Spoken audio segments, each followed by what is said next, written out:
ወይ መከላከያ ወረዳ ላይ ሆነና ልምድ ይቀስማል ወደ ዋናው ውጊያ ነባሩ ክፍል ነው መግባት የነበረበት ይሄን ማድረግ ሲገባቸው ፍሬሽ ማርማላታ የሚጠጣ ወታደር ኢትዮጵያ ደሙን እንዳፈሰሰ እንግዲህ ሉዓላዊ ግዛትን ከመጠበቅ አንፃር ነበር መስዋዕትነት ሲከፈል የነበረው አይደል ከሉዓላዊ ግዛታችን አንደኛው የባህር ላይ ግዛታችን የባህር በር ሊያሳጡን የፈለጉበት ምክንያት አሁን ላይ ያደረጉት ያሰቡትን ነገር ላደረጉት ኢትዮጵያ አድጋ ቅድም እንደገለጽከው ኢትዮጵያ አድጋ ከፍተኛ ደረጃ እንዳትደርስ ሽባ የማድረግ እድሜ ልኳን እንደቀጨጨች እንድትኖር የሚደረግ ሴራ ነው ባይኔ ያየሁት ነው ምጽዋን ለቅቄ አልሄድም የት ነው ባህር በር አስርክቤ የት ነው የሚሄደው ብሎ ታሪክ ወክሰኛል ብለው ሽጉጡን ይጠጣል ባንዲራ ተጠቅልለው ችግር ወደፊት እንዳንሄድ ኢትዮጵያ ካደረገቻቸው እኔ ባነበብኩት 98 ለብዙ መቶ ዓመታት ባደረገቻቸው 98 የሚጠጉ ጦርነቶች 33ቱ ከግብጽ ጋር የተደረጉ ትንኮሳዎች ናቸው እንጂ ውጊያ እኮ በጣም ቀላል ነገር ነው ታውጃለህ ወይ ተሳሸንፋለህ ወይ ትወርቃለህ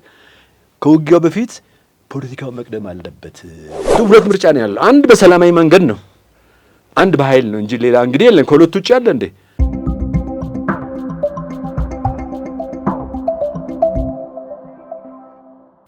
ጤና ይስጥልኝ ይህ በሐቅና ሳቅ ሚዲያ ተዘጋጅቶ ወደ እናንተ የሚደርሰው የፌርማታ እንግዳ የተሰኘው መርሃ ግብራችን ነው ኢትዮጵያን ሲጠብቅ የነበረው ሉዓላዊ ግዛቷን አስከብሮ በግርማው ተፈርቶ የአባቶቹን አደራ እየተወጣ የነበረው የኢትዮጵያ ሰራዊት በ1983 ዓመተ ምህረት ጊዜ የሰጠው በታሪካዊ ጠላቶቻችን በአውሮፓውያንና በምዕራባውያን ድብቅ ሴራ እየተገፋ ለስልጣን የበቃው ወያኔ 4 ኪሎ ቤተ መንግስት የገባው ወያኔ ይህንን ጀግና አገር ጠባቂ ወታደር እንዲበተን ያደረገው የምድር ኃይል የአየር ኃይል የባህር ኃይል ሰራዊትን የመበተኑ ሚስጥር ራሱን በብሔር ያደራጀውን ወታደር ለመተካትና ኢትዮጵያዊነትን ለማጥፋት በማሰብ እንደነበር ይነገራል ለዚህም ማሳያው ወታደሩ ላቡን ባፈሰሰበት አገር ደሙን አንጠፍጥፎ በአጥንቱ ሽራፊ በማገራት አገር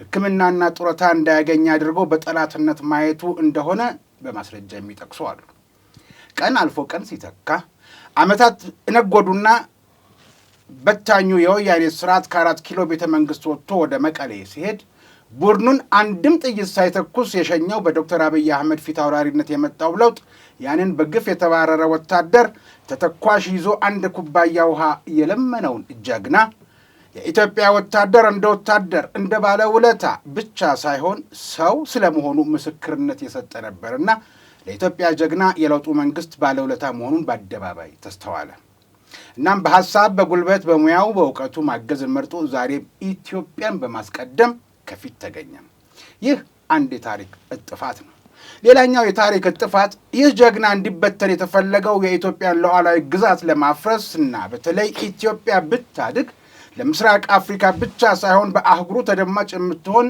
ያደገች እንዳትሆን ወደ ኋላ ለማስቀረት በማለም የረጅም ዓመታት የታሪካዊ ጠላቶቻችንን የቤት ሥራ ማስፈጸም ነበርና ባህር አልባ ወደብ የለሽ ያደረጋት መሆኑ ነው ታዲያንን ሁሉም ትውልድ በዘመኑ የሚያደርገው ነውና ዛሬ ያለው ትውልድ ኢፍትሐዊ በሆነ መንገድ የተወሰደበትን የባህር በር ቁልፉን አምጡ ባይጠያቂ ትውልድ መጥቷል ጥያቄው ተገቢ አይደለም ወይ የሚለው መነሻ ሐሳብ ይዘን ትናንት የተከፈለው መስዋዕትነት ምን ይመስል እንደነበር ታሪክን የኋሊት ቃኝተን ህዳሴ ግድብን በራስ ገንዘብ መገደብ እንደሚቻል ያሳየ ታሪካዊ ጠላቶቻችን የሚዘምሩትን የአትችሉ መዝሙር ያስቀረ ትውልድ የባህር በርና የወደብ መሻቱን ተግባራዊ ለማድረግ ዛሬ መነሳቱን በታሪክ ስሙ የማጻፍ እድለኛ ትውልድ አያደርገውም ወይ የሚለውን ሳንዘነጋ እንዴት ባለ አግባብ ያጣነውን እናገኝ ስንል እንጠይቃለን ለዚህ ጥያቄያችን መልስ እንዲሰጡን እና ሐሳብ አነስተን ለመወያየት እንግዳ ጋብዘናል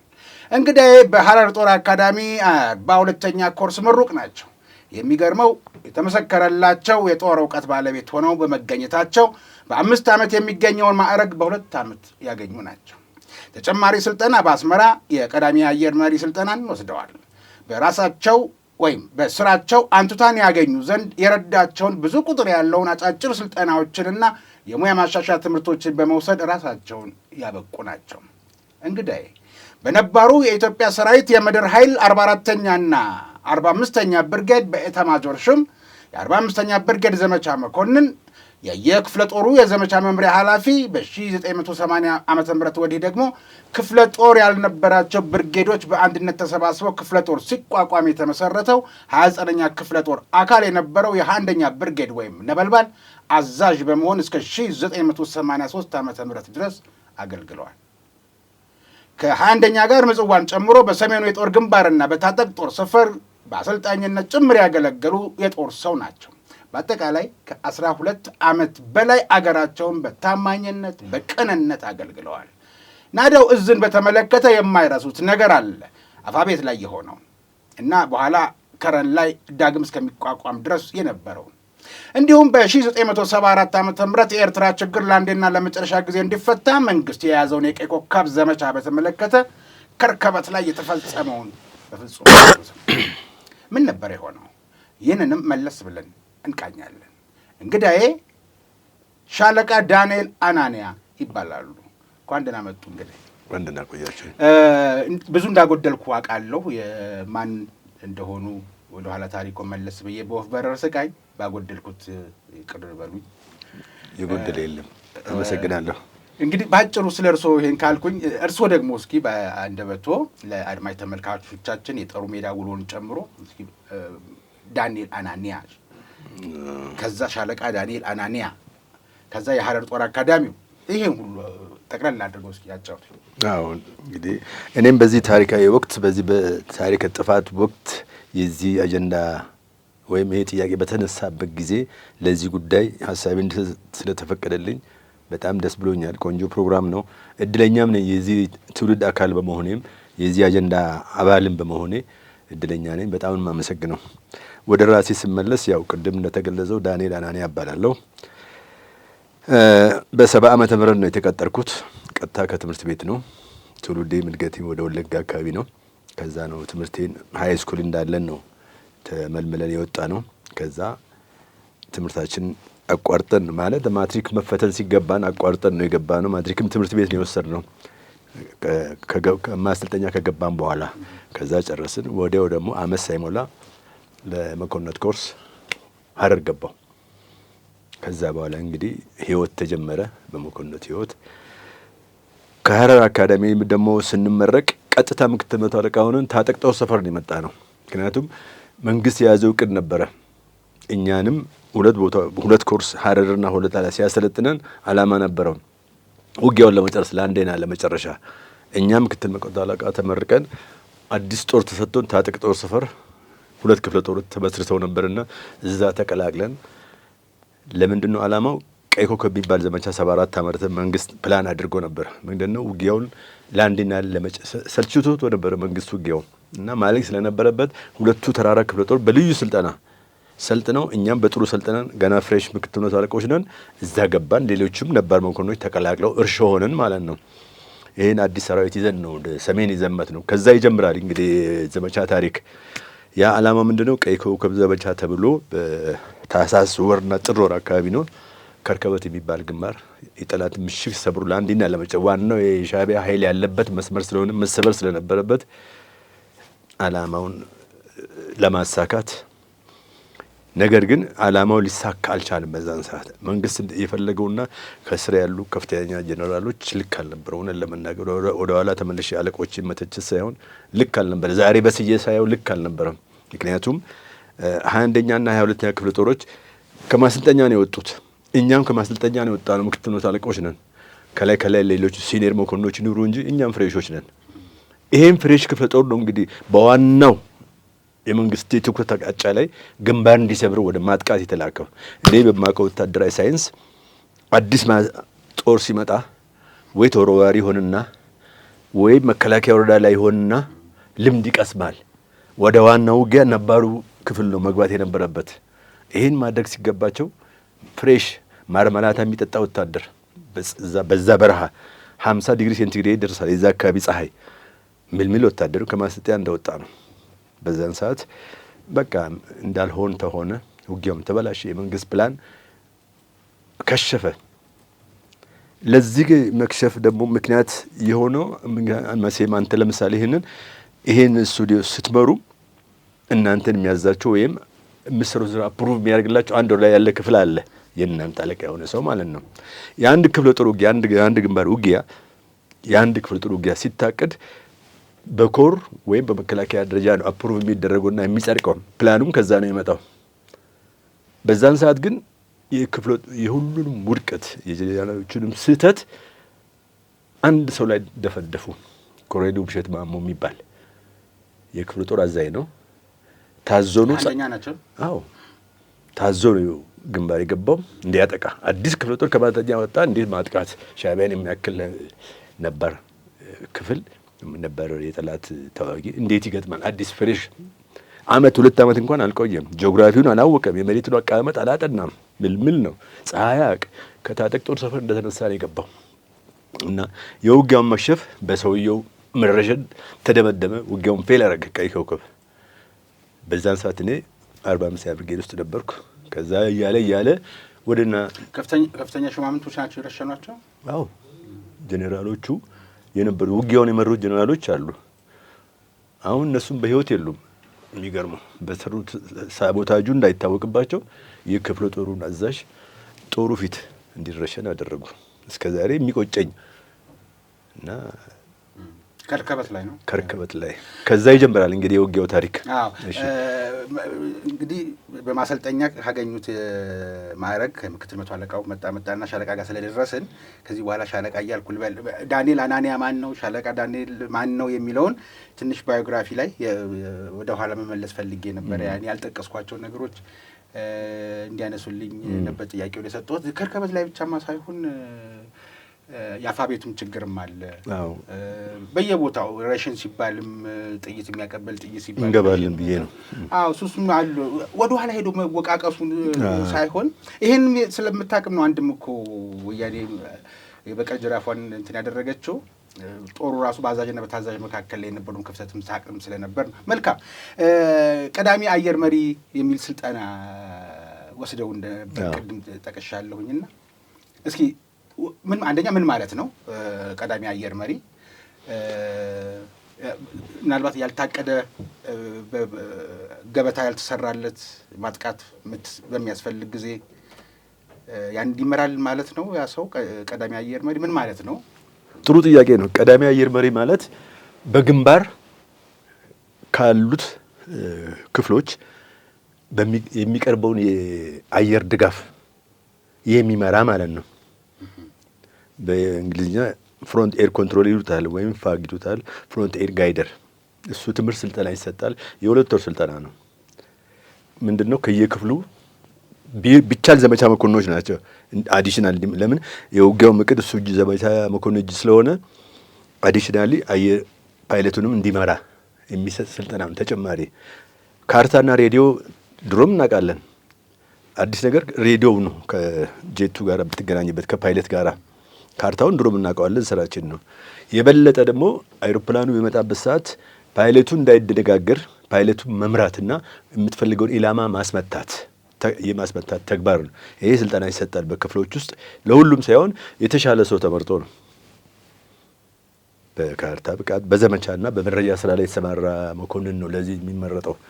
ከዛ በኋላ እንግዲህ ኤርፎርሶች 2 አይነት ስራ አላቸው። አንድ በመጀመሪያ በተደረገ የአየር ቅኝት ሄዶ ራሱ ቃኞች አሉ። ቃኞች ካርታ አንስተው መጥተው በቢሮ ደረጃ ወደ ፕላን የለውጡትና ተዋጊው ይልኩታል።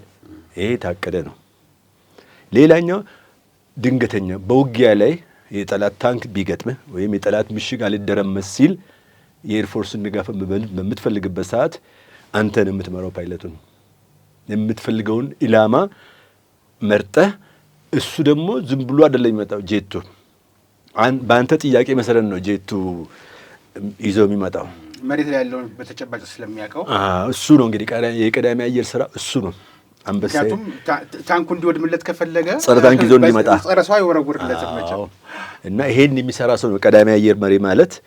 እንግዲህ አንተ በምትነግረው መሰረት ይዞ ሊመጣ ስብስብ ኢላማ ከሆነ ካሊበሮችን ጠምዶ ይመጣል። አልደረመስ ያለ ጠላት ብሽኩ ምድር ላይ ካለው ከኦፒ ጋር ይመሳሰላል እንዴ? ዛሲት ልክ ነው። ለምድር ኃይል ኦፒ ነው፣ ለዛኛው ለመድፈኛ ነው ያኛው ኦፒ ኦብዘርቬሽን ፖስት ማለት ነው። ቀዳሚ አየር መሪ በለው እሱንም ያው ነው። ዘሴም ስቶሪ ተመሳሳይ ስራ ነው። ነጭ ነገር ሲያልፍ ካየ በዚህ በኩል ቀዳሚ አየር መሪው ማን ነው? ኦፒም እንደዛው ነው። ቀዳሚ መድፈኛን የሚመራ ማለት ጠላት ውስጥ ሆኖ ወይም ደግሞ ከፊት ሆኖ መድፍ በተለምዶ ስራው ከኋላ ነው። አይማ ስውር ነው፣ ግን የሚመራው ያስፈልጋል። ጠላት ባህልም ትገባለህ። ከሰባይ ደግሞ ሲሆን ቀዳሚ አየር በር ይባላል። እንግዲህ ያገናኘን በዋናነት ይሄ ትውልድ እድለኛ ነው። አይቻልም የነበረውን ትርክት ቀይሮ ታላቁ ህዳሴ ግድብን በራሱ ሳንቲም ከጉሮሮ ነጥሎ ያዋጥቶ የገነባ ታሪካዊ ጠላቶቻችንም ሆኑ ምናልባት ተገድቦ በውሃውም በመብራቱም እነዚህ ሰዎች ያልፍላቸዋል ብለው ካለፈላቸው ያድጋሉ፣ ካደጉ ድምጻቸው ይሰማል፣ ተጽዕኖ ይፈጥራሉ ብለው የፈሩን ሰዎች ጫጫታቸውንም አይተናል። እንደገና ይሄኛውን ድል ስናደርግ ደግሞ ታሪካዊ የሆነ የኛ የነበረ ኢፍትሐዊ በሆነ መንገድ ግን ያጣነዋል የባህር በርና እንደ አንድ ወታደር እንደ አንድ አስመራዊ መኮንን ለኢትዮጵያ ደሙን እንዳፈሰሰ እንግዲህ ሉዓላዊ ግዛትን ከመጠበቅ አንጻር ነበር መስዋዕትነት ሲከፈል የነበረው አይደል? ከሉዓላዊ ግዛታችን አንደኛው የባህር ላይ ግዛታችን ሲጠፋ ስንነጠቅ የነበረውን ስሜት አሁን ከመሻታችን ጋር ያወዳድሩና እስኪ ንገሩኝ። ይሄ በጣም በእውነቱ ከባድ ጥያቄ ነው። ከኔ እውቀትም በላይ ነው፣ ግን እመልሰዋለሁ የሚችለውን ያህል። ምክንያቱም ባህር በር ማለት የእኛ መስዋዕትነት ከንቱ የሆነበት ማለት ነው። የባህር በር ሊያሳጡን የፈለጉበት ምክንያት አሁን ላይ ያደረጉት ያሰቡትን ነገር ላደረጉት ኢትዮጵያ አድጋ ቅድም እንደገለጽከው ኢትዮጵያ አድጋ ከፍተኛ ደረጃ እንዳትደርስ ሽባ የማድረግ እድሜ ልኳን እንደቀጨጨች እንድትኖር የሚደረግ ሴራ ነው። ይሄ ሁሉ ሴራ ወደ ኋላ መለስ ብለን ስናይ ይሄ የሰሜኑ በራችን ኢትዮጵያ አልታደለችም። በዚህ በሰሜን አቅጣጫ ዝንተ ዓላማውን ችግር አለባት። ሁሌ ሳቦታጅ በሰሜን አቅጣጫ ነው የመጣባት። ሲብስ ደግሞ መጥተው ጭራሹኑ ያንኑ ባህር በር በማናቀው መንገድ ባሻጥርም ብለው እኛም ጋር በነበረ ድክመት እንድናጣ ሆነናል። እኔም እዚህ ትውልድ የጠያቂው ትውልድ አካል ሆኜ በመገኘቴ ደስተኛ ነኝ። ምክንያቱም አላግባብ ነው። አሁን እኔ እዚህ ቁጭ ብዬ አሁን ፊቴ ላይ ማን መጣ መሰለኝ? ኮሎኔል በላይ አስጨናቂ የሚባል ጀግና ምጽዋን ለቅቄ አልሄድም። የት ነው የሚሄደው? ምጽዋን ለቅቄ ብሎ ባንዲራ ተጠቅልሎ ሽጉጡን ጠጥቷል። እውነት ነው የምልህ፣ እኔ በዓይኔ ያየሁት ነው። ምጽዋን ለቅቄ አልሄድም፣ የት ነው ባህር በር አስረክቤ የት ነው የሚሄደው ብሎ ታሪክ ወቅሰኛል ብለው ሽጉጡን ይጠጣ ባንዲራ ተጠቅልሎ። ጀነራል ተሾመ ተሰማም አለ። እኔ በተለይ የኮሎኔል አስጨናቂ ይገርመኛል፣ ያሳዝነኛል። ፊቴ ላይ ያለ አሁን አወዳደቁ ሁላ ይሄም በር ላለማስደፈርና ላለማጣት ካጣንም ደግሞ እሱ ሰው ላይ ሆን ህይወቱን ሰውቶ ዛሬ እሱ አጽም ነው ከዛ እየተጣራ ያለው። እኔ አሁን ሲቃይ ተናነቀኛል ያን ታሪክ ሰማ ሳዳምጠው በጣም ችግር ነበርና ለዚህ ሁላ ችግር ወደ ኋላ መመለስ ብለን ስናስበው ወያኔ እግዚአብሔር ፍርዱን ይስጠው እንጂ ኢትዮጵያ ቀንደኛ ጠላት ሻዕቢያም አይደለም ወያኔ ነው። ሻዕቢያ እኮ አንድ ነገር ልንገርህ ኢዮብ፣ ሻዕቢያ እድሜ ልኩን አስመራን አያይም ነበር ወይም ኤርትራን አያይም ነበር። የወያኔ ከዚህ መንግስትን ማስጨነቅ እዚህ መጠጋት እንጂ የመጨረሻ ውጊያ እኮ ደቅ ባህር የሚባል ቦታ አለ 50 ኪሎ ሜትር ከአስመራ ያለ የሌለ ኃይሉን ይዞ መጥቶ እኔ እዛ ውጊያ ተካፋይ ነበርኩ። ተደምስሶ ተመልሷል። በግድ ተመልሶ ነው አስመራ ሊገባ የተደረገው። ይህን ታሪክ ሌሎች ፕሮግራም የሚሰቡ ወንድሞቼ ጓደኞቼ ሊያስታውሱት ይችላሉ። በህልሙም አያይም ኤርትራን። ይህን ሁሉ ያደረገው ወያኔ ነው። ከዚህ የተበላሸው ነገር ስላለ እዛ ላይ መልሰናል። እኔ እዛ ነበርኩኝና ደግሜ ነው የምናገረው። ስራውን ሰርቷል ወያኔ። በኋላም እሳትና ጭድ ሆኑ እንጂ ስራውን ሰርቷል። ለዚህ ሁሉ ተጠያቂ ደግሞ መጠየቅ ቢኖሩ ህወሓት የሚባል ቡድን ነው፣ የሽፍታ ቡድን እና እንዲህ አድርጎን ከዚህ አስጨንቆ ነው እንጂ እድሜ ልኩን አስመራ ኤርትራ ተለምኖ ነው የገባው። በቃ ለሰራዊቱ መንገድ ክፈት ናግባ ተብሎ ተነግሯቸው በሬዲዮ እንጂ እኮ አልተቆጣጠረም። አስመራን ባዶ እኮ ነው ያገኛት። አስመራን 50 ኪሎ ሜትር ደቀማሪ ላይ ነው። ይሄን ታሪክ ሁሉ ያውቃል። ይሄን ሚዲያ የሚከታተል ሰው 50 ኪሎ ሜትር ደቀማሪ የሚባል የመጨረሻ ውጊያ ሸሽቷል። ሁላ ተዝረክርኮ ተመልሷል። በግድ ነው ወደ አስመራ የገባው። ባዶ ውጊያ አልተደረገም። ደቀማሪ ላይ የመጨረሻ ውጊያ ተደረገ፣ ተመታ። በጉዞ ነው አስመራ የተገባው እንኳን ምጽዋ። ስለዚህ እንደው ከባህር በር መነጠቅ ጋር ኢፍትሐዊ በሆነ መንገድ እንደሄደ መቼም ለቀባሪው አረዱት ነው። በእኛው እናውቀዋለን። ምጽዋን ተጠቀምበት እንደ ሀገር ህልውና እንኳን እንደ ሉዓላዊ ነሽ በቃ መገንጠሉን አጽድቄልሻለሁ ተብሎ እንኳን ቢባል ምጽዋን ይዘሽ ሂጂ፣ እኔ ደግሞ የ100 ዓመት የቤት ስራ ግብጽ ስለነበረ ነው እንጂ ለጊዜም ቢሆን እጠቀምበታለሁ ብሎ አሰብን ማስቀረት ይቻል ነበር አይደለም ወይ? ትክክል ነው። መጀመሪያውኑ ኢትዮጵያ ያልነበሩማ ህወሓቶች እኮ ኢትዮጵያ ያልነበሩምና ስለ ኢትዮጵያ ደንታ የላቸው ናቸው። መለስ እኮ ተናግሯል አይደል እንዴ? ሙት ወቃሽ አያርገኝ እንጂ ክፉ ነበር እኮ ኢትዮጵያ ሳይል የሞተ ሰው እኮ ነው። ኢትዮጵያን አይወዳትም እና ኢትዮጵያን ሳይወድ የመራ መሪ እኮ ነው። ሳያውቃት ሳይወዳት እውነት ለመናገር አንድ ቀን ኢትዮጵያ የሚል ካፍ ወጥቶ እኮ አያውቅም። ይሄን ቢያውቅ እኮ ቢያንስ ባላንስ እንኳን አድርገው እሺ ቀይ ባህርን ሰጂ አስመራ ይሄ እኛ ደግሞ በአሰብ እንጠቀም አላለም እንኳን። አሰብ እኮ ነዳጅ ማጣሪያ ያለን እኮ ነው። ንብረታችንን እኮ እዛ ያስቀረው ምንድነው ያለው ሲጠየቅ ግመል ያጠጡበት እንደ የቲቢት ግን የተናገረው ባላንስ አድርጎ እንኳን እናንተን ያዙ ይሄን ለማን ለኢትዮጵያ ያስብ ነበር። ለኢትዮጵያ እንደማያስብ ለትግራይ ህዝብ ራሱ እንደማያስብ እኮ አሁን እያየን ነው። ከኤርትራ ጋር አዋጋው ህወሓት፣ እንደገና ከኢትዮጵያ ጋር አዋጋ። አሁን ደግሞ እንደገና ሌላ ውጊያ እየፈለገ ነው። ይሄ ማለት ህዝቡ እንኳን ፍቅር የላቸው እንኳን ለጥቅሉ ኢትዮጵያ እንኳን ለትልቁ ኢትዮጵያ ለትልቋ ኢትዮጵያ አይደለም ለራሳቸው የትግራይ ሰዎችን አይወዱም። ለዚህ ነው አሁን በየጊዜው በየ3 ወሩ ጦርነት ይሄ ነው እና እነሱ ናቸው ይሄን ሁሉ የሰሩትና አትሊስት አሰብን እንኳን ይዘን ቢሆን ኖሮ እንችል ነበር። እዚህ ላይ መታወቅ ያለበት ባህር በርና ወደብ መለያየት አለበት። ወደብማ አሁንም የተጠቀምን ነው በገንዘባችን እንከስረንም ቢሆን ባህር በር ግን የሉዓላዊነት መገለጫ ነው።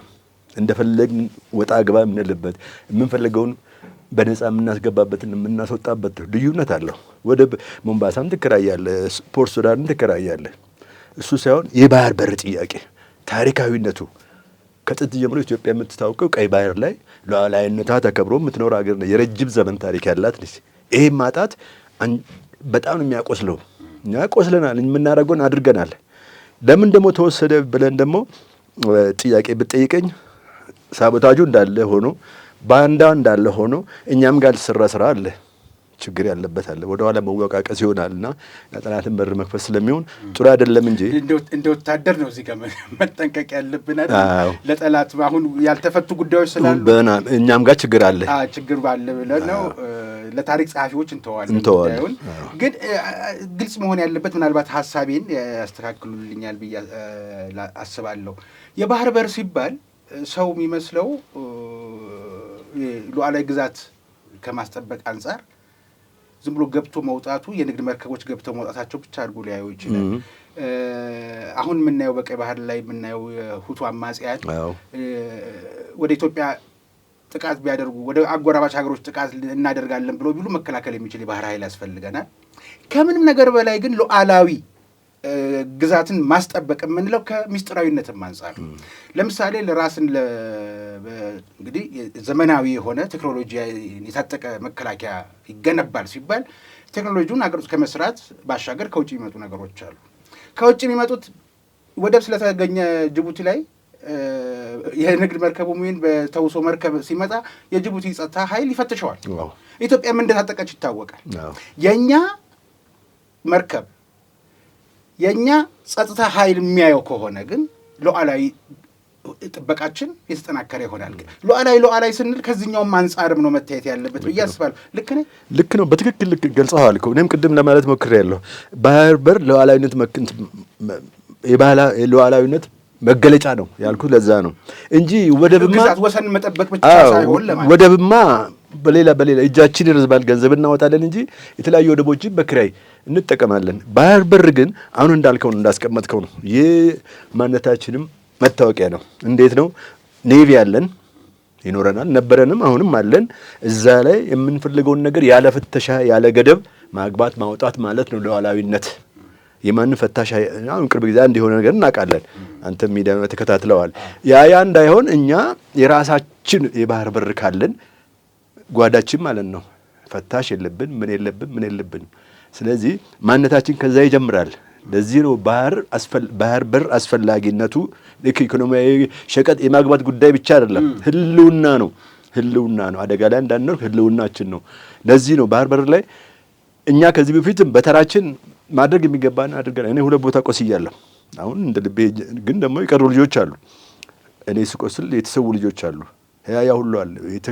ምንነታቸው ያልታወቁም ቅድም እንዳልኩ ደግሞ ሱሳይድ ያደርጋሉ ራሳቸውን ከፍተኛ መኮንኖች ከባህር ኃይልም ጭምር የነሱማ ውሃ ውስጥ የገቡ ማለት አሉ። እና ያ ሁሉ የተከፈለው አሁን የምንለውን ስትራቴጂክ የባህር በር ላለማጣት ወሳኝ ነውና ህልውና ነውና ሴኩሪቲያችን ነውና በጣም ወሳኝ ነው። ያን ወሳኝ እድል እኮ ነው የነጠቁን በማናቀው በተጭበረበረ መንገድ የእኛም ድክበት ተጨምሮበት ተነጥቀናል። ስለዚህ ያ መመለስ አለበት የሚል ትውልድ ስለተፈጠረ እውነት ለመናገር በለውጡ መጀመሪያዎች አካባቢ እኔ በጣም የማደንቃቸው ዶክተር አብይን ምክንያቱም የማይነካ ነገር ነው የነኩት። ቀጥታ እኮ ድንበር ሄደው ያለምንም ንግግር ወታደሩ አነሱ እኮ ትዝ ካለህ ኢትዮ ኤርትራ ሳይታሰብ ሄዱ፣ ምሽጉን አፈረሱ፣ ከፈቱ፣ ገቡ አስመራ። ፕሬዝዳንት ኢሳያስ መጡ። ከዛ ጊዜ ይጀምራል እኮ ተጀምሯል። ግን ፕሬዝዳንት ኢሳያስ እድሉን አልተጠቀሙበትም። ምክንያቱም እኔ ምናልባት ወጣ ያለ እንዳይሆን እንጂ ነጻነት ትርጉሙ ምንድን ነው? ነጻነት ያለ ዲሞክራሲ፣ ያለ ብልጽግና፣ ያለ ኢኮኖሚ እንዴት ነው? እስቲ በኤርትራና በእኛ መሀል ያለውን እስቲ እንደው እናነጻጽረው። በሁለታችን መሀል ያለውን ልዩነት በዚህ 35 ዓመት ውስጥ ኤርትራ ይሄን ያለችው ከነጻነት በኋላ እኛ የት ነው ያለ ነው? ይሄን ኤርትራውያን ሊገመግሙት ይገባል። ልንለመን ይገባል። እንዳውም ኑ ተጠቀሙና አብረን እንልማ ማለት አለባቸው እንጂ እኛ መጠየቅም ማስገደድም አልነበረብንም። ለምን ህዝባቸው ያን ነጻነት እርግፍ አድርጎ ትቶ ኡጋንዳ ነው ያለው እኮ። ኤርትራ እኮ እዚህ ነው ያለው። ለምን ልማት የለም፣ ስራ የለም፣ እድገት የለም። እኔ ያን ነገር ልንገርህ፣ የዛሬ 35 ዓመት ትቻት የመጣሁት አስመራ እዛ ነው ያለችው። አሁን ቀለም ግድግዳ ቀለም አልተቀየረም። ይሄን ስል ይቅርታ፣ ለምን ንጹህ ኤርትራውያን ያሉ ከይቅርታ ጋር ነው። ስለመወዳት ስለሚቆጨኝ ነው። ለምን በትዳር ተሳስሬ ያለው እኔ እና አስመራ እንኳን እንደኛ ፎቅ በፎቅ ልትሆን የነበሩ ቤቶች ቀለም አልተቀቡም። እንደ ቆመች ነው ያለች። ቆሟል። የቀድሞ የኢትዮጵያ መንግስት ወታደራዊ መንግስት የጻፋቸው መፈክሮች እንዳሉ ነው፣ አልታዩም ማለት ነው። አዎ ጥለናቸው የመጣናቸው ካምፖች፣ መዝናኛ ቤቶች እንዳሉ ነው ያሉት። ታዲያ ምንድን ነው ነጻነት? ህዝቡ ካልተበሸበሸ፣ ህዝቡ ከተሰደደ። ድሮ በመጀመሪያ አካባቢ ወጣብ መሰለኝ መጀመሪያ አካባቢ ወጣቶች ነበሩ የሚፈልሱት። አሁን አሮጊትም ሽማግሌም ኡጋንዳና እዚህ ነው ያለው እና ፕሬዚደንት ኢሳያስ ከማን ጋር ነው ያሉት? ብቻቸውን። እና ዲያስፖራዎች እኮ አይገቡ ወደዛ አይሄዱም እኮ አስመራ ኬንያ ወይም አዲስ አበባ መጥቶ ተዝናንቶ ነው የሚመለሱት። ህዝቡ እኮ ተጠፍሮ ተይዟል። የኤርትራ ህዝብ እኮ ነጻ አልወጣም። ይህን ስናገር አሁን ነጻ ወጥተናል ሊሉ የሚችሉ አሉ፣ ቆሞ የቀሩ ሰዎች። ኤርትራ ነጻ አልወጣም። ባንዲራ ተውለበለበ እንጂ ነጻነት ማለት ምን ማለት? ሰርቶ መብላት ካልተቻለ ከተሰደደ ምኑን ነጻነት ተባለ? ከኛ ጋር እያሉ እኮ ጥሩ ነበሩ ሳይገነጠሉ። ተገንጥለው ምን አተረፉ? ሳይገነጠሉ እንዴት ነበሩ? ዲያስፖራው በሚልካት 2% ነው የሚተዳደሩት። ምን ገቢ ያላቸው እንዴ? ጣሊያን የገቢ ምንጯ ምንድን ነው? ቶሪዶ የሚባለው ወደብ አላት። ቶሪዶ ከተማ የቱሪስት መስህብ ነች። በዛ ገቢ ነው። ኬንያ በምንድን ነው የምትተዳደረው? ሞምባሳ። ኤርትራ ደግሞ ምጽዋን አዘንጠው እንደ ቱሪስት እንኳን ተጠቀሙባትም እንኳ ቢጠቀሙ እንደ ቱሪስት መጠቀም ሳይሆን ጭራሽ ለአማጺያን እንደ ሴት መስጠት እኮ እሱን እኮ ቢጠቀሙ ደግሞ እንደው ኔጌቲቭ ሳይድ ፖዚቲቭ ወስደን ቢጠቀሙ እንኳን ቢያለሙ ኖሮ ቢሻሻሉ 4 ሚሊዮንና 5 ሚሊዮን ህዝብ እኮ ነው የኤርትራ ህዝብ። ኒውዮርክ መሆን ይችላል እኮ። አልተጠቀሙም፣ ህዝቡ አልጠቀሙ። ለዛ ነው ነጻ አልወጣም የምለው። ሰው ነጻ ወጥተዋል ሊሉ ይችላሉ። እነሱ ነጻ አልወጡም፣ እንደታሰሩ ነው ያሉት። ከማን ጋር ነው ዲፕሎማቲክ ግንኙነት ያላቸው? ብቻውን ያለችው እኮ ነጻ እንደወጡ እኮ ከየመን ተጣሉ፣ ከሱዳን ተጣሉ። ለምንድን ነው? ምንድን ነው ዓላማው? እና ህዝቡ እንደታሰረ ያለው ለማለት የተገደድኩት በዛ ነው። ስለዚህ እንደው ቢያንስ በጋራ ቆርሶ ለመብላት ብቻል በአንድ በክብ ማዕድ ላይ ቢሆን ጥሩ። አለበለዚያም ሁለቱም በዛም ኢትዮጵያና ኤርትራ ማለት ነው በዛም በዚህም ያለን በሰጥቶ መቀበል በሚለውም እንኳን ቢጠቀሙ ነጻነት ይሆን ነበር። እሱን ነው ለማለት የፈለኩት እኮ። መጠቀም ይችሉ ነበረ። እኛ ሳንሆን እነሱ ጠያቂ ነው። እባካችሁ ይሄ ወደብ ተጠቀሙበት፣ ይሄን ስጡን እንኳን ቢሉ በጋራ ከእናንተ ይሄን ውሰድ እናንተ ደግሞ ተጠቀሙበት ቢሉ። ምክንያቱም ማን ነው የሚጠቀሙ? ህዝባቸው እኮ እዚህ ነው ያለው። እዚህ እኮ ነው ድፍን አዲስ አበባ ቤት ተከራይቶ ያለው ማን ነው? ይሄ ማንሳት ከሌለብኝ አላውቅም። ያው ወገናችን ቤተሰብ ሄዱ እነዚህ ሰዎችም እኮ አሉ። ኡጋንዳ ሲታይ እንደ ፖለቲከኞቹ ፕሬዚዳንት ኢሳያስ ወደ አስመራ እንደገቡ የጥርስ ወርቅ ሁሉ ሳይቀር ያለውን ሰው ግፍ ተሰርቶበት ከዛ ሀገር አባረዋል። ነበርኩ አይደል እንዴ? ግን እነዚህ ሰዎች ተዋልደናል። ወገን ይሄ ጣት ተበላሸ ተብሎ አይቆረጥም አይደለም። ኤርትራውያን ምንም ሆነ ምን ተዋልደናል እና የት ሄዱ? መቼም ኡጋንዳ፣ ኬንያ ከመሄድ ኢትዮጵያንና አዲስ አበባን መምረጣቸው ጥሩ ነው። ያው ህግ ደግሞ ተብሎ ሲባል እንደ ውጭ ሀገር ዜጋ መታየታቸው ደግሞ አይቀርም በፓስፖርት እስከ ተንቀሳቀሱ ድረስ እንጂ መምጣታቸው ጥሩ ነው። ግን የቀረው ህዝብ ይሁን ኢሳያስና ባለቤታቸውና ልጆቻቸው ብቻ ቢቀሩ ከሱቅ የሚገዛ ነገር ያስፈልጋቸዋል። የባህር በር ያስፈልጋቸዋል። በባህር በሩ ግን የሚገባና የሚወጣ ንግድ ያስፈልጋል። ያንን ነገር ደግሞ ለማድረግ ከኢትዮጵያ ጋር ቢተባበሩ እንደ ታላቅነቷ እሱን እኮ ነው ሙሉ ያ እኮ ነው ያስቸገረው። ያ ነው እኮ ነጻነት የለውም ያልኩት ለዛ ነው። ባንዲራ ስለተውለበለበ ነጻነት ሊባል አይችልም። ህዝቡ እንደ ልቡ ሰርቶ ካልገባ ከጎረቤት ሀገራት ጋር ግንኙነት ከሌለ ምንድነው የባንዲራው ዓላማ? ለምን አሁን እንዳልከው ህዝቡ እዚህ ነው ያለውና ወደቡ ቢከፈትና ብንጠቀበት በጋራ እንዳልከው በትሪ ብንበላ ለማይተርፋል ለህዝባቸው ወንድማማቾች ነን፣ ቤተሰብ ነን። ከዚህ በፊትም እኮ ወያኔ ያባረራቸው ጊዜም እኮ ማዕት ነበሩ እዚህ። አሁን ከፕሬዚዳንት ማነው ዶክተር አብይ ሄደው ድንበሩን ካፈረሱት ወዲህ ደግሞ እጥፍ ነው ህዝቡ። ስለዚህ ህዝቡም ጭምር ነው እኮ የሚጠቀም የራሳቸው ህዝብ እንዴ። አንድ ግን ደግሞ ልንገርህ እኔ ቤተሰብ ስለሆንኩ መረጃ አለኝ። የኢትዮጵያ አየር መንገድ ለምን ተቋረጠ ከአስመራ? አሁን ህዝቡ ላይ ነው በደሉ የተጫነው። ኢምፓክቱ ህዝቡ ላይ ነው። በፊት ቀጥታ ከአዲስ አበባ አስመራ ነበር የሚበሩት። አሁን ቤተሰብ ለመጠየቅ ሲፈልጉ ቤት እንደሆነ ታውቃለህ 3 እጥፍ ጨምረው በዱባይ በምናምን አድርገው ነው አስመራ የሚገቡት። ማን የተበደለው? ሰው ተቸገረ። የኤርትራ ህዝብ ራሱ ቢያንስ ናፍቆቱ ላይ ደግሞ መጡበት በገንዘብ። አሁን አስመራ ለመሄድ ወይም ከአስመራ አዲስ አበባ ለመምጣት ተዞሮ ጥምጥም ተከፈተ። አየር መንገዱ ስራ ጀመረ። አላሰራሉ ቀረ። አሁን ዞሮ እኮ በሚሆነው ነገር ህዝቡ ላይ ነው ጫነው። እየተጎዱ ነው ያሉት። በጣም ስለማያውቅ ነው የሚመላለሱ ሰዎች ዞረው በዱባይ በምናምን በቱርክ እያደረጉ ህዝባቸው እየተሰቃየ ነው።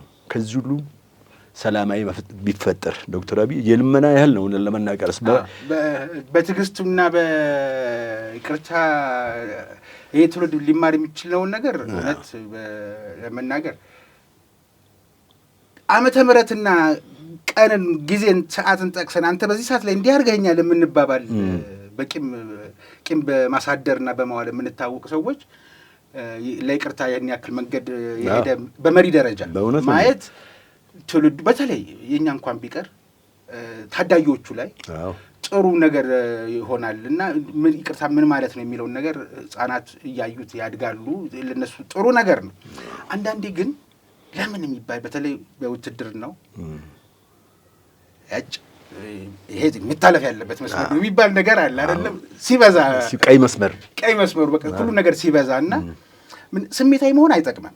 ግን ይሄ ህዝብ ታፈነ 33 ዓመት ተቆለፈበትና እዚህ ጋር የህዝብ ቁጥር እየጨመረ ነው። እዚህ ጋር ታሪካዊ በታሪክም የእሱ የነበረ ኢፍትሐዊ በሆነ መንገድ ያጣው ነገር አለ። እዚህ ጋር ችግር ወደፊት እንዳንሄድ ኢትዮጵያ ካደረገቻቸው እኔ ባነበብኩት 98 ለብዙ መቶ ዓመታት ባደረገቻቸው 98 የሚጠጉ ጦርነቶች 33ቱ ከግብጽ ጋር የተደረጉ ትንኮሳዎች ናቸው እና ምናልባት ታሪካዊ ጠላቶቻችን እግራችንን እየተከተሉ የሚሄዳቸው ነገር መቁረጥ አያስፈልግም ወይ? አሁን ይህንን የዶክተር አብይን ጨምሮ ሌሎች መንግስት ኃላፊዎች ይህን ጥያቄ ቢሰሙ በዲፕሎማሲ ሊሉ ይችላል። ለሰላም በሚሰጡት እንትን እንደ ወታደር ግን አይመርም ወይ ነው? መስመር የለው መጨረሻ የለውም ወይ ለማለት ፈልግ። እውነት ነው፣ ልክ ነው። ሁሉም ነገር ቦታ አለው፣ ገደብ አለው። መቆም የሚገባው ነገር ይቆማል። ልክ ነው። በእኛ በኩል እንግዲህ ምንድነው ትዕግስት በሚለው በእውነት ቅድም እንዳልኩት ተበላልሰዋል። ያ ለማለሳለስ ነበረ የኤርትራን ጉዳይ። ነገር ግን ቅድም ለመጥቀስ እንደተሞከረው ታሪካዊ ጠላቶቻችን ደግሞ አሉ ከጀርባ እያንዳንዷን እንቅስቃሴያችን እየተከታተሉ እንትን የሚያደርጉ ኃይሎች አሉ። የውስጥ ባንዳም አለ። ግብጽን ካነሳት ያው የሁሌ ችግራችን ነች ግብጽ። የሁሌ ዘመናት የእኛን ቀና ማለት የማትወድ ነች።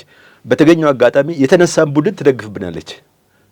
ከዚህ ፊትም ያው ባይዘዌ ኤርትራ ስትገነጠል አካባቢ የዩኤን ሴክሬታሪ ጀነራል ቡትሮስ ጋሊ ነበር።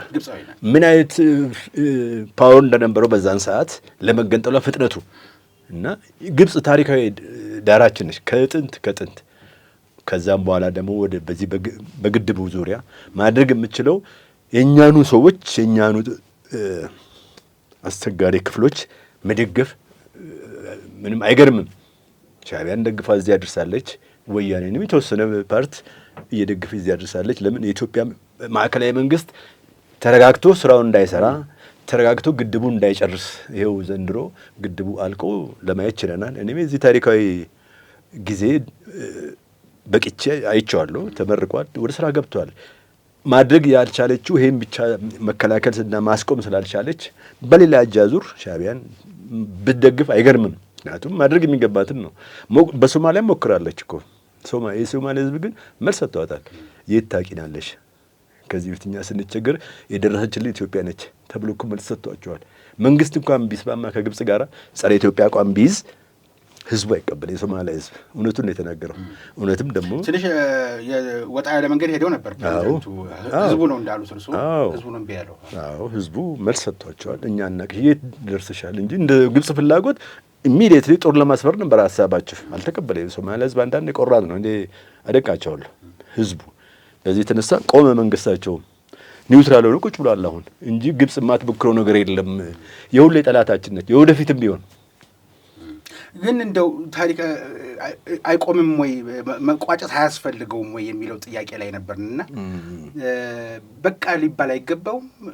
በምንስ መልኩ አሁን ኮሎኔል መንግስቱ ኃይለማርያም እንዳሉት ቀኝህን ለመጣህ ግራንድ ገሞ አላምንበትም እንዳሉት አይደለም። የጠቅላይ ሚኒስትር ዶክተር አብይ ትዕግስት ለትውልድ እንዳይተርፍ የሚያስከትለው መዘዝ ለትውልድ እንዳይተርፍ የመጠንቀቅ ዲፕሎማሲያዊ ብስለት የታየበት ሊሆን ይችላል። አንዳንድ ጊዜ ግን የቤት ስራ እየሰጡን ታጣቂዎችን እየደገፉ የነሱ የወታደራዊ ሎጂስቲክ ማራገፊያ ሆነው አንድነትን የሚፈታተን ነገር ሲሆን እንደው ማን ምን ማድረግ አለበት? እንደ መንግስት ብዙ የሚሰራቸው ስራዎች ሊኖሩ ይችላሉ። በዲፕሎማሲው መስክ ዓለም ፊት አንድ መንግስት በመንግስታዊ መግለጫም ሆነ እንደ መንግስት ጠቅላይ ሚኒስትሩ ብቻቸውን በሚያደርጉት ቃለ ምልልስ መንግስት እንደተናገረ ስለሚቆጠር ማን ምን ያድርግ ነው? እኔ አሁን ኃላፊነት የለበትም ወይ? ኢትዮጵያ የቀድሞ ሰራዊት ሊሆን ይችላል፣ የሃይማኖት አባቶች ሊሆኑ ይችላሉ።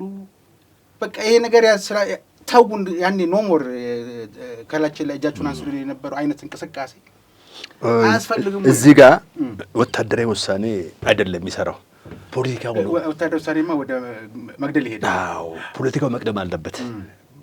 በለው ነው። አሁን እሱ ይደርሳል። በጣም ብዙ ፔሸንስ ይፈልጋል። ብዙ ለምን ይሄ ሬድ ሲ ደግሞ ኮምፕሌክስ ነው። ጂኦግራፊ አቀመጡን ብታይ ከብዙ ሀገር ጋር ያነካካል።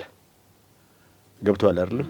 ግብጽ አለች፣ እነ ሳውዲ አሉ፣ ሌሎችም ሀገራት አሉ። የቀይ ባህር ተዋሳኝ ሀገሮች ተዋሳኝም ያልሆኑም አሉ።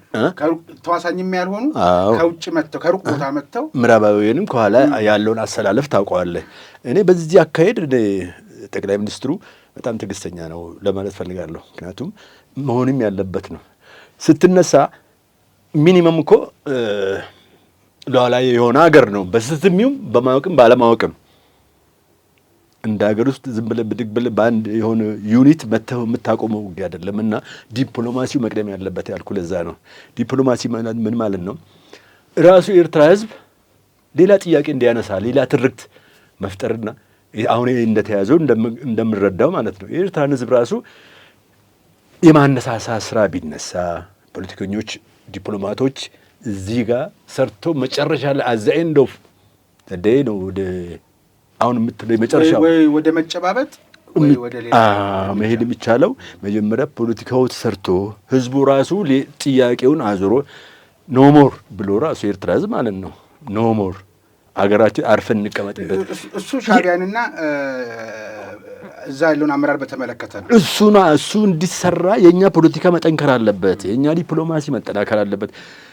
ፖለቲካው ነው አርሚውን የሚመራው። ገባ አይደለ?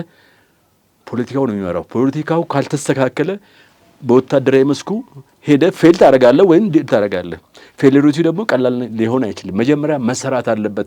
ፖለቲካ ስራ ከተሰራ በኋላ ነው ሰራዊት መሄድ ያለበት። ከዛ ዝም ብለህ መግፋት ነው። እኔ ከሰራዊቱ በፊት ግን እንዳሉት ነገሮች ሊከሰቱ ስለሚችሉ ሰራዊቱ ከሄደም ደግሞ ይገላል ወይ ደግሞ ይሞታል አይደለ? ከሞት ደግሞ የሚመጣ ነገር የለም። በምንም ምክንያት አንድ ሰው ወታደርም ቢሆን ባይሞት እኮ ጥሩ ነው።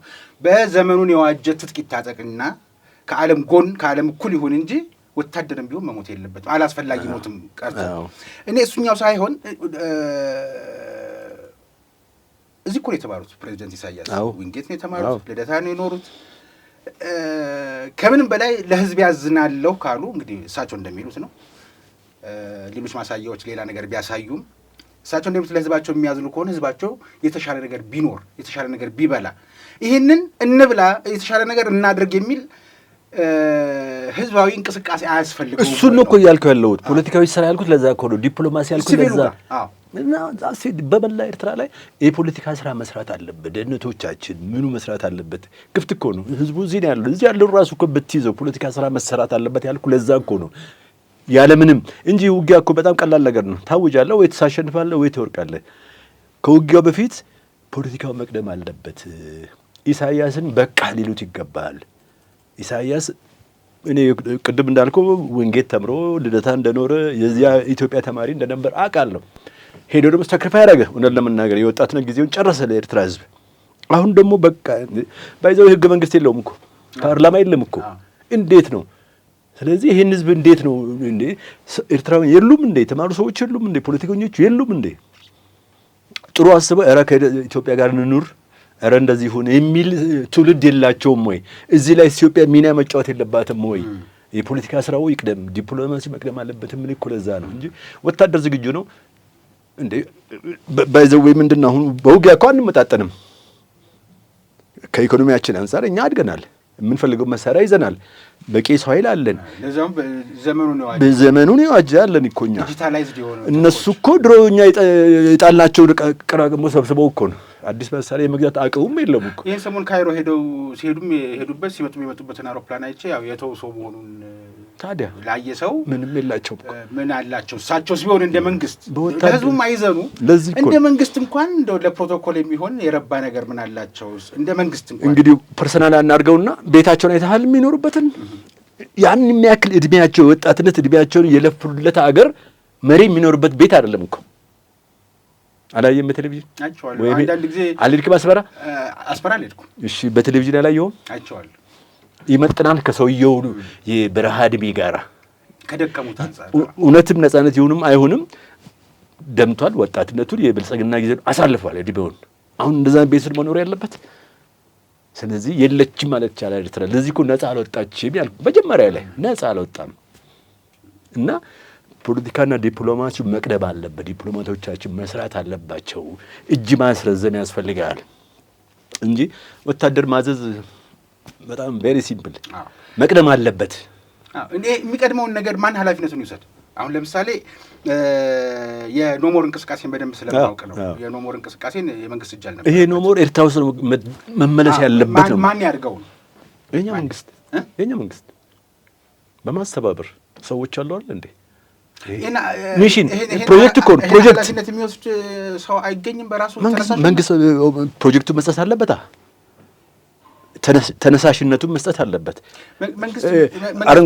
አረንጓዴ መብራት ማሳየት አለበት። መንግስት በአደባባይ ከአረንጓዴም ደማቁን አረንጓዴ እኮ እያሳየ ነው። በፓርላማም ደረጃ አብረን እንስራ ሰጥቶ እንዳንችን እኮ እንደ ኢትዮጵያዊ ታክስ እንደሚከፍል ሰው አሁን ለምደን እየለመድን ስለመጣን ስለ ታክስ በደንብ ታክስ እየከፈለ እንደሚኖር ኢትዮጵያዊ ለምንድን ነው ከቴሌ ላይ የሚነካብኝ? አቅም ወታደራዊ አቅም ስላለኝ የሲቪል አውሮፕላን እንኳን የሌለው መሪ እኔ ኤስዩ ጀት ታጥቄ ለምንድን ነው የምለምነው የሚል ሰው እኮ ሊመጣ ይችላል።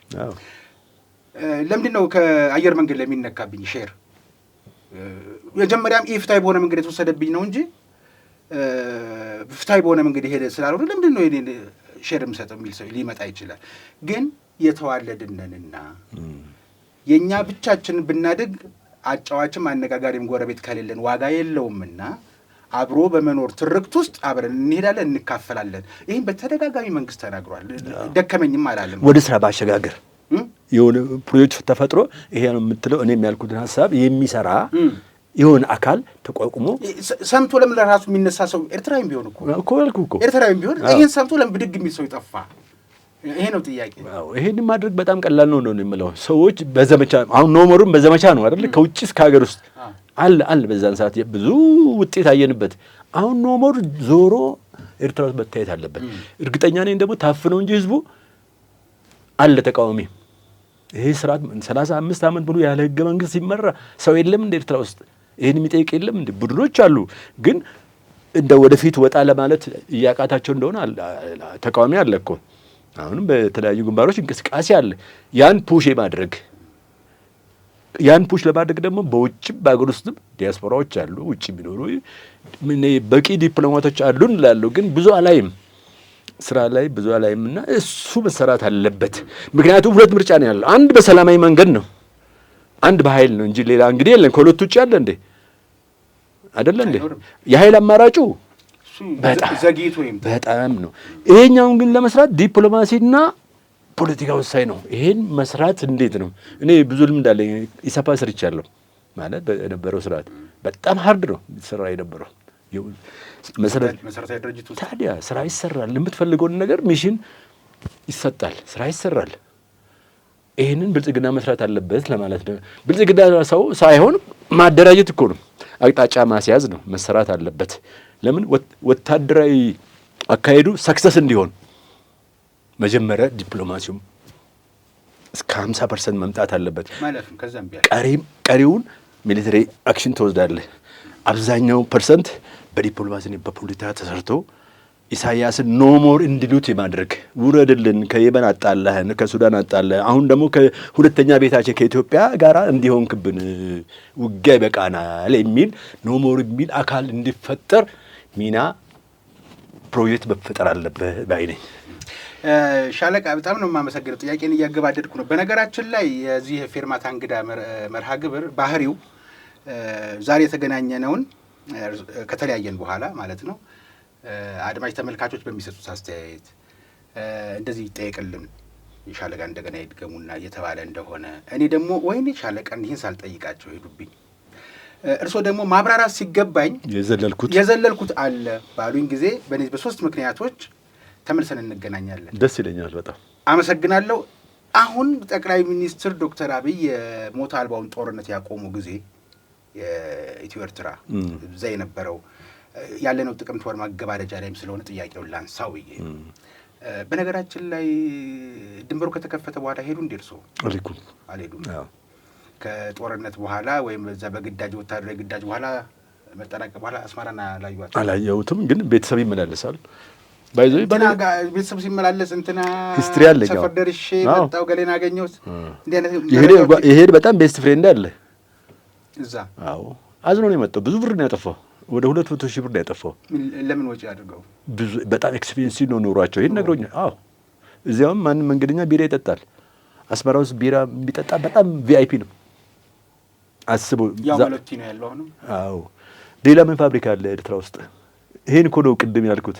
አልበለጸገችም፣ ታስራለች፣ ነፃ አልወጣችም ኤርትራ ያልኩት ለዛ ነው። በሆነ ቡድን ታፍና ቁጭ አለች እንጂ ነፃ አልወጣችም። አንድ ፋብሪካ የለም፣ ምንም የኢኮኖሚ አውታር የለም። 200 ምናምን ሺህ ብር ነው የጨረሰው። ምን አረክለው እንደ ቢራ ውስን ሰው ነው። ቢራ ስታዝ በቃ እንደ እንትን ነው የሚታየው፣ የተለየ ሰው እና ይሄን አይቶ የመጣው ቆጨው። መሄድ አልነበረብኝም ማለት ሚስቱ ብቻ ነው የሄደው። ሚስቱ ኤርትራዊ ስለሆነች ነው። እሱ የሰሜን ሸዋ ላይ ነው። አብሮ ሄዱ። ሚስቱ ሲል አልተደሰተም። ብር አጥፍቼ መጣሁ አለ። ምንም ምጽዋ ደርሷል። ምጽዋ አይቶ መጣው። እንደነበሩ ያሉ ከተሞች ናቸው። ጥለናቸው የመጣ ነው። ዳንስ ቤቶች ምኖች እና መልእክት ባልከው ስላነሳው ነው። ሌላ የለም ኢንዱስትሪ የሚታይ እኮ ነው። እንግዲህ 35 ዓመት ሞላው። ምን እንድነው የሚጠበቀው? በ35 ዓመት 4 ሚሊዮን ህዝብ የት መድረስ ነበረበት? እንዳልኩት ነው። በሚቀጥለው እንገናኛል። ግን እንደ ወታደር እርስዎን አግኝቼ ማንሳት ያለብኝ ጥቅምት ወር ላይ ጉዳይ ስላለ ነው። ሰሞኑን ታስቦ ተውሏል። መቼም አይዘነጋም አንረሳውም የሚል ጥቅምት 4 ምናልባት አንዳንዶች ሰው መሞቱን ወታደር ስለሆነ ወታደር ስላልሆነ ሳይሆን ሰው የሚባል ሞቱ የማያሳዝናቸው ያን ክብረ በዓሉን ተከትሎ ከኔ ጋርም በተገናኘም አንዳንድ የማያቸው ሲንሸራሸሩ የነበሩ መረጃዎችን አይቻሉና ሰው የሚባል ነገር ሞቱ የሚያዝናናቸው ልባቸው በሀዘን የማይሰበር ከሰው የተፈጠሩ የማይመስላቸው ሰዎችን አስተያየቶችን ሳይ ነበርና ያም ሆነ ይህ ግፍ ነው የተዋለው። እንደ ወታደር ያን ቀን እንዴት ያስቡታል እርሱ? ጥቅምትን በጣም ያሳዝን ነው። ቀን አንበጣ ሲያባረር ውሎ ሰሞኑን ቤት ሲሰራ ተማሪዎች ትምህርት መርጃ የሚሆኑ ደብተሮችና እስክሪፕቶችን ሲሰጥ ሰንብቶ ከወታደር ደሞዝ ላይ ቀንሱ ብዙ ነገሮችን ሲያደርግ የነበረ ማንም ሰው ይከዳል እኮ። እውነት ነው። ማንም ሰው ከሃዲ ነው። አንዱ ሊክደው ይችላል። በወንድሙ ላይ ሊካካድ ይችላል። ግን ተከድቶም አስብቶ አርደውትም መልሰው መዛበትም አስከሬን ላይ ቆሞ መጨፈርም ትንሽ ከሰብአዊነት የወጣ ነውና እንደ ወታደር እዚህ ላይ አስተያየት ሰጥተን ቅድም እንደነገርኩ ነው ወደ ውይይታችን መግቢያ ላይ ስለ ህወሓት ነገር ያለው ልዩ ባህሪ ክፉ ነው፣ ስልጣን ወዳድ ነው፣ ጥቅመኞች ናቸው፣ ተንኮለኞች ናቸው። ድንገት ነው ከዚህ የተባረሩት፣ ከመንግስትነት የተባረሩት ድንገት ባላሰቡት በከርሰ መቃብራችን ላይ ሲሉ ነበረ። ሳይታሰብ ያ እንቅስቃሴ ይሄ ለውጥ መጣና ገፍትሮ አወጣቸው። የዚህ ንዴት አለባቸው። ማድረግ ያለባቸው ደግሞ አጠገባቸው ያለውን ሰራዊት መምታት ነው። ወታደራዊ እርምጃ እኮ ነው የወሰዱ። ይሄ ሌላ ምናምን አይደለም። አውቶማቲካሊ ይሄ መንግስት እንዳልተጠናከረ ቃል ወታደራዊ ላቋርጥ ጌታዬ፣ ወታደራዊ እርምጃ በጦር ፍርድ ቤትም ባይሆን አምባገነኖች እንትን ሲያደርጉ ይደረደርና ሊረሸን ይችላል። ኮዳውን ተንተርሶ ተኝቶ ግን በሌሊት በውድቅት ሌሊት አይደረግም። ይሄ ወታደራዊ እርምጃ ሊሆን አይችልም። እዚህ ላይ ላስተካክለው። ከወሰንክ ተኛም ቆመም እርምጃ ነው። ይተኛም ከተኛማ ለአንተም ስልት ነው። ምት ይጠነክራል። በወታደራዊ ሳይንስ ምርጫ የለም። ወስነሃላ መጀመሪያ መቼው ወስነሃላ። ለምን እዛ ያለው ደግሞ በነገራችን ላይ 70% ሰራዊት እዛ የነበረ እኮ ነው። እሱን ከመቱት አዲስ አበባ ቅርብ ነው። ቬሪ ሲምፕል ብለው ነው ያሰቡት። ሚስ ካልኩሌሽን። አብዛኛው ሰራዊት አብዛኛው መሳሪያ እዛ ስላለ ይሄንን ከደመሰስ ነው ወደ ቤታችን ወደ 4 ኪሎአችን እንመለሳለን ነው ስሌቱ። የተሳሳተ ስሌት የነበረው ምክንያቱም አንደኛ አድቫንቴጅ አብዛኛው አፐር ሃንዱ እዛ ነው ያለው መቀሌ፣ ዝቅተኛው ደግሞ እዚህ ያለ ነው። ምንድነው ሁለተኛው ጥቅም አድቫንቴጅ ብለው ያሰቡት? አሁን ስልጣን ላይ ለውጥ ላይ ያለው መንግስት ደካማ ነው፣ ገና በሁለት እግሩ አልቆመም ነው። አሁኑኑ ወደ ቤታችን መመለስ አለብን በሚል የጭፍን እና ስለተኛ አልተኛ አይባልም። እነሱ ጎሬላም ይሁኑ እኔ በሚሊተሪ ሳይንስ ማቀው ትጠቀማለህ። አሁን ለምሳሌ እንትን ሲቪል አብሮ ተመታ ምናምን የሚባል ብዙ ጊዜ ይባላል። አሁን መታወቅም ያለበት እና ታዲያ በወታደራዊ ሳይንስ ተይቶ ነበረ ኮርዳትን ኩራቱንም አይባልም። መምታት ካለበት ከወሰንክ ማለት ነው። እና ያኔ ውሳኔያቸው እዚህ ላይ የተመረኮዘ ነው። መንግስት ደካማ ነው፣ ገና ነው፣ አልተጠናከረም። አብዛኛው ሰራዊት ደግሞ እኛ ጋር ነው ያለው። ይሄን ካፕቸር ካደረግነው በቀላሉ ወደ ቤታችን እንመለሳለን። በጣም እብደት አለ። አሁን ውስጥ ጦርነት የሚሹት እኮ ለዛ ነው። 4 ኪሎ ካልተመለስን ነው እብደት ነው። እናልቃለን እንጂ ደግሞ ከዚህ በኋላ አይሆንም። ይሆናል እንዴ? አይመስለኝም። እና ይሄ ነው 4 ኪሎ እንደ ሚዛን ቁጥሩ ቀላል አይመስልም። አይደለም 4 እንደው ይሄ ነው። አሁንም እንቅልፍ ያጡት መመለስ አለብን። ተንገብግበዋል። ደግሞ ከዚህ በኋላ ተመልሰው ህዝቡን የበለጠ ለመግረፍ ነው ሪቬንጅ። ለምን ኢትዮጵያ ህዝብ እንዳለ ዘመተብን ብለው ነው እኮ ሲከሱ የነበረው ኮምፕሌን የሚያደርጉት። የ4 ኪሎ እንኳን ባይሆን ትግራይን እንደ ሀገር እንገነጥላለን ነው ሀሳባቸው። ከተሳካላቸው ቢሳካማ አልናገርም እዚህ ሚዲያ ላይ ይቅር፣ ሁሉ ነገር በሆድ ይቅር። እስኪ ከልብ አመሰግናለሁ ሻለቃ። እሺ እኔም አመሰግናለሁ የዚህ ፕሮግራም አካል ስላደረከኝ።